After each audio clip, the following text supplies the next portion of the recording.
You're listening to the Veterinary Innovation Podcast. You're listening to the Veterinary Innovation Podcast. My name is Shawn Wilkie, and along with my awesome co-host, we interview the innovators in this space every week. Ivan, please get us started. Yeah, I'm Ivan Zach, and I'm excited to introduce a colleague, Dr. Brett Shorenstein. Dr. Brett is a practicing veterinarian and a co-founder of Veterinary Innovative Partners, VIP, just like our podcast, a growing network of veterinarian-owned and operated hospitals across the 9 states. Previously an investment banker in New York City, he left the industry to follow his true passion of becoming a small animal veterinarian. Combining his financial expertise with veterinary training, Dr. Shorenstein focuses on cultivating a positive workplace culture and reigniting fellow veterinarians' passion for their work. Brett, welcome to the show. Thank you for finding the time. Thanks very much for having me. Question on the career path. Tell me how an investment banker says, I don't want to do this anymore. I want to be a vet. So one of my good friends likes to call it a love story, and I'd say that's pretty accurate. I grew up in New York City, always wanted to be a veterinarian, and then sort of took the easy choice of a path in undergraduate in finance and management, and a summer job in investment banking that led to a full-time job offer that was hard to pass up. And it didn't take me long, because on the third day of being a full-time investment banker, the head of real estate investment banking gave this amazing speech. And he said, "Don't get me wrong, I love making money, but this is my passion, and I love putting these deals together." So I literally went on my company-provided BlackBerry. It was a BlackBerry at the time. I went on that company-provided BlackBerry and looked up what I needed to do to go to veterinary school. So it was really at that moment I felt that choking feeling and knew that I had made a mistake. And I certainly now know to live by the adage of it's never too late to be what you might have been. That's totally awesome. And I think this is a first. I think you're the first investment banker turned veterinarian that we've had on the show, or that I've even heard about. So this could be a very interesting conversation. So we get where you're coming from. Thanks for the story. Thanks for the love story. Let's talk about Veterinary Innovative Partners. What do you guys do?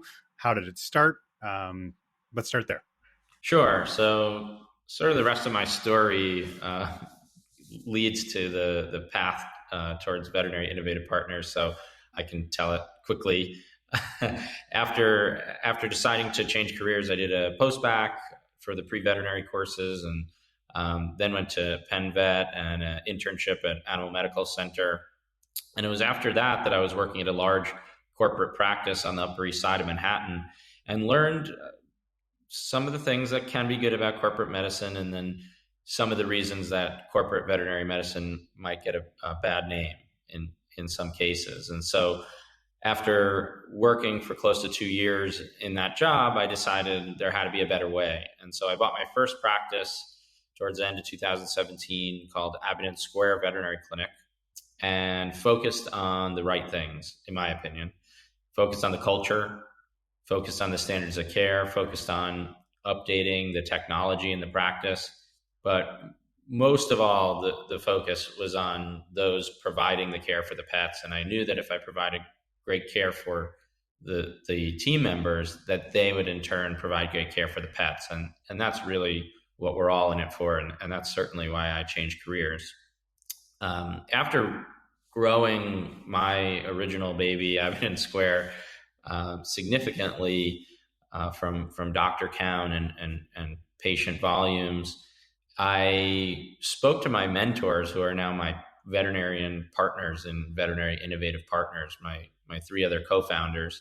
They were my mentors at the time. And I said, "Hey, you guys have about 6 hospitals each, over 25 years, and run them like a small business. It's not so small. Mine is a small business, and I run it as such. And I think we could be something different. I think we could be what people are looking for in this industry, whether it's those that are looking to sell their hospital to safe, trusted hands that will run it, keeping their legacy in mind and making them proud of where they've transitioned all of their patients and their team members.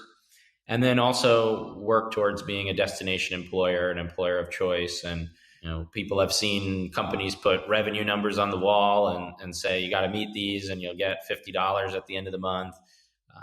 To me, that's not the way to build a strong culture. And to me, that's not what we're here for. And so the idea was to run our company counter to that and focus on the people and focus on the pets. And of course, keep profitability in mind, but we're very much of the belief that the business part follows. Ultimately, if you run it the right way, that the hospital will do well. So that was the concept. We came together and started buying hospitals together almost as like a little side project, and loved working together, and had a lot of happy sellers and associate veterinarians and support staff, and kind of grew into what we are today. So what is the secret sauce? So what is behind Veterinary Innovative Partners? What is innovative? When your general pitch when you raise capital, let's say, if that's what you do to acquire hospitals, what is that secret sauce? Because there's so many groups right now, and it's really hard to stand out. But I've seen your guys' names a couple times in the headlines. So what is that secret sauce that you're proud of, and then you say this is how we're different? Yeah, part of the innovative concept to me is almost a little tongue in cheek. To me, what's innovative is using common sense. We like to consider ourselves that is innovative in our industry. I agree. Yeah, I mean that can be innovative. So that's one of the ways we're innovative in that. Once again, for us, having a high support staff to doctor ratio so that the doctors can be efficient in their appointments and get out on time and reduce burnout. For us to allow doctors to pretty much kind of name their ideal schedule, and we try our best. Obviously, there are needs of the hospital that we have to keep in mind, but we try our best to get our doctors a schedule that they like. Going back to that support staff and high ratio, that's getting them to do their records on time. That's having doctors focus on only what doctors need to focus on, and empowering our support staff to call back normal blood work, to educate clients on monthly preventives. So things that can take a lot of time for doctors, and those 5 minutes saved from every single patient, that can be the difference of going home on time and not. And so I think that's innovative. The other area is we're always looking to upgrade technology. And so right now we're looking heavily and testing a lot of different AI companies as far as AI note-taking and summarizing records and client handouts. And so we're not fully there yet. I don't think the technology is fully there yet, but we have every intention to combine cloud-based software with AI for further time-saving measures. So you also talk about the network is veterinarian-owned. How do you execute on that? And what does that mean to incoming, maybe those that sell to you practices or those that join you as an employee? What mechanisms do you use to achieve that? Yeah, so we're passionate about veterinarians owning veterinary hospitals as owners ourselves. And there's a variety of situations. We're not very cookie cutter. So there's a variety of situations where veterinarians can continue to own part of their practices. So that can be in the form of a veterinarian who's selling their practice, who might want to retain ownership and benefit from the growth and expertise that we can provide, whether that's from a recruiting standpoint, better financial management, improving their marketing. It's hard to be a solo practitioner and wear all of those hats and do all of them extremely well. And so one of the benefits we like from our network is to have some amazing professionals at all of those positions that solely focus on some of those functions.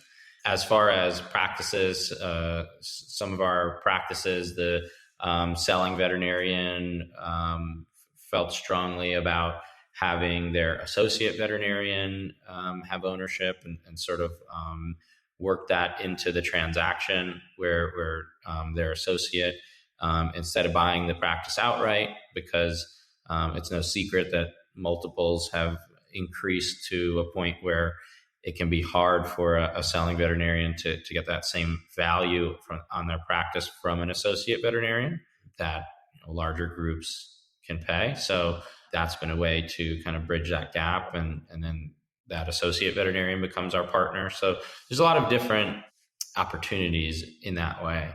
But the basis of the marketing is that you have 4 veterinarians who own majority of this company and are actively involved in operating it. And so I think that that's a differentiator, because we have a heavy emphasis on white coat to white coat conversations, whether that's you're selling your practice, whether that's on recruiting calls, which I do a large part of our recruiting veterinarians all across the East Coast.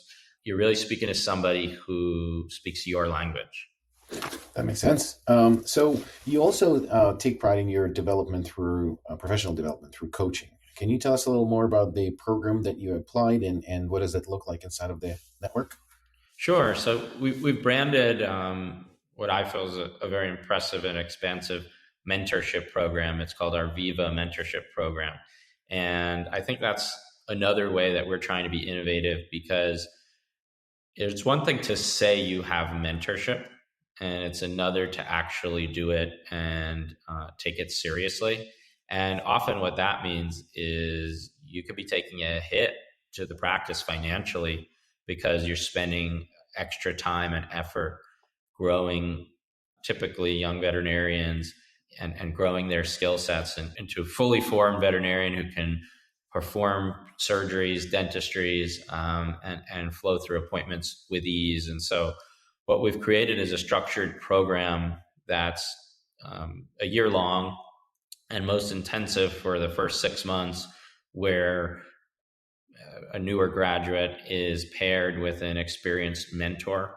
And it starts out with shadowing, then graded very gradually into appointments where you're starting off with hour-long appointments for a couple of weeks, then going to 45-minute, then going to 30-minute appointments. And so it's very graduated and meeting that doctor where they're at, in addition to structured block-off time to go over difficult cases at length, structured block-off time to go over interpersonal communications, difficulties with owners, how a case might have gone differently, having records audited so that way the mentor can point out areas for opportunity. And then on the procedure front, it's a similar idea, scrubbing in with that first procedure just to observe, and then if comfortable, the next one, the doctor be able to drive, but you'd have the experienced doctor, aka mentor, scrubbed in with that junior doctor. And next one, maybe that mentor is just in the room, but if the junior doctor is comfortable, they would drive the procedure on their own with that doctor, with the mentor in the room. So the idea is a lot of time, intensive effort on getting these doctors to be comfortable. And we've heard a lot of horror stories about just kind of throwing a new grad right in. And that can be very distressing and ultimately not what's best for our patients.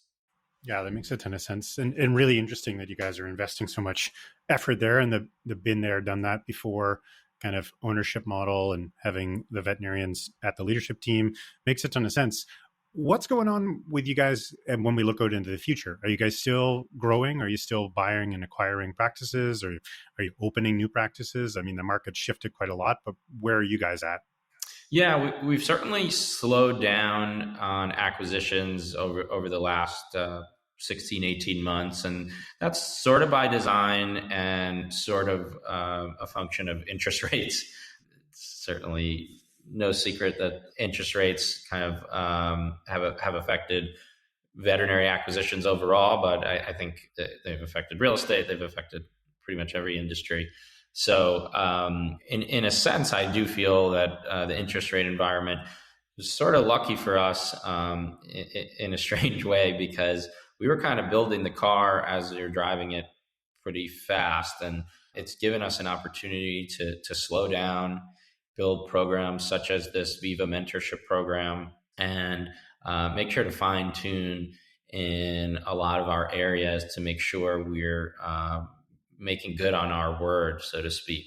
And I think we have. But will we grow? Yeah, no, we do anticipate a better environment at the end of 24 and 25. And we have had a lot of interest as sort of a different option as a consolidator. And so we do expect to continue to grow very much strategically. We like the idea of building out our areas. We like the idea of being able to share resources, because I feel that also leads to less burnout, where if a practice is understaffed, one of our New York City practices is understaffed for the day, or COVID goes through a practice, et cetera, we can utilize, we don't force people, but we might ask, hey, is anyone light on procedures today? Can anyone help out? We've had doctors who we've moved around before if they're interested in that. And sometimes I think it's fun. And, those who aren't interested, we won't force, but we have seen some benefits to that network density. We also like the density because it's an opportunity for training. So that means, let's say you want to learn a cystotomy and you happen to be at a hospital that the doctors are amazing, but they're just not surgery heavy beyond your typical neuter spays, mass removals. Well, hopefully, and typically, there's another doctor in the network not too far away that's proficient at cystotomies, and we are happy to block off the time and have you go to another hospital to learn that skill and begin to grow in that way. That's awesome. Well, that's a great story, and we appreciate you joining us in, but we ran out of time as we usually do. We have 2 questions that we ask at the end of every episode, and the first question is their book, TED Talk, video, YouTube, anything that you would like to share with the audience as the inspiration in your career journey. Absolutely. My recommendation would be Simon Sinek's Starts With Why, and that's a TED Talk. That's also a book. He really taps into that fundamental human need for purpose and meaning, and it certainly aligns with my actions and values. And I think especially veterinary medicine, the why is pretty easy to tap into. And that being said, sometimes it's forgotten, and can contribute to burnout and mental health issues. And so if we kind of remember the why behind our actions, and when we have that difficult owner or difficult situation, if we remember the why, it can certainly lead to greater fulfillment and success. That's amazing. Yeah, it's a recommendation we've got a lot. So if you haven't checked it out, you should absolutely check it out, which is great. And then the last question is another innovator that you think we should have on the show. I think my friend, Dr. Alex Schechter, who started his own practice, he was practicing in New York City and then started his own practice in Michigan. And he's experimenting with some unique options like remote reception and things like that. I believe he even had a remote greeter with a computer screen at the front. And his practice has grown tremendously in just over a year. So I think he'd be a lot of fun to chat with. Thank you so much for listening to the Veterinary Innovation Podcast. If you want to hear about our new episodes, please follow us on any social media channel. Also, you can check out our website at veterinariinnovationpodcast.com. See you next week.